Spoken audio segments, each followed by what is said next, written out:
Shivamogga March 25 ಮುಂಗಾರು ಮಳೆಯು ರಾಜ್ಯದ ಹಲವು ಭಾಗಗಳಲ್ಲಿ ಬರುತ್ತಿದೆ. ಆದರೆ ಮಲೆನಾಡು ಪ್ರದೇಶದಲ್ಲಿ, ವಿಶೇಷವಾಗಿ ಶಿವಮೊಗ್ಗ ಜಿಲ್ಲೆಯ ಅನೇಕ ಭಾಗಗಳಲ್ಲಿ ಮಳೆ ಇನ್ನೂ ಬರುತ್ತಿಲ್ಲ. ಈ ಪ್ರದೇಶಗಳಲ್ಲಿ ಬಿಸಿಲು ಹೆಚ್ಚು ತೀವ್ರವಾಗುತ್ತಿದೆ. ಇದರ ನಡುವೆ ಭಾರತದ ಹವಾಮಾನ ಇಲಾಖೆ ಮುಂದಿನ 4 ದಿನಗಳಲ್ಲಿ ಕರಾವಳಿ ಪ್ರದೇಶಗಳು ಹಾಗೂ ರಾಜ್ಯದ ದಕ್ಷಿಣ ಮತ್ತು ಉತ್ತರ ಒಳನಾಡು ಪ್ರದೇಶಗಳಲ್ಲಿ ಮಳೆಯ ಮುನ್ಸೂಚನೆ ನೀಡಿದೆ. ಹವಾಮಾನ ಇಲಾಖೆ ಮುನ್ಸೂಚನೆಯಂತೆ ಮಾರ್ಚ್ 25 ಮತ್ತು 26ರಂದು ಭಾರೀ ಮಳೆಯ ಸಂಭವವಿದ್ದು, ಮಾರ್ಚ್ 27 ಮತ್ತು 28ರಂದು ಮಧ್ಯಮ ಮಳೆಯಾಗುವ ಸಾಧ್ಯತೆ ಇದೆ.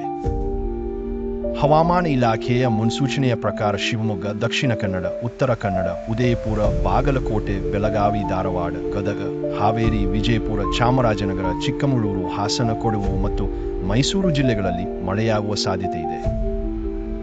ಇತ್ತೀಚೆಗೆ ಶಿವಮೊಗ್ಗ ಜಿಲ್ಲೆಯ ಕೆಲವೆಡೆ ಚದುರಿದ ಮಳೆಯಾಗಿದೆ.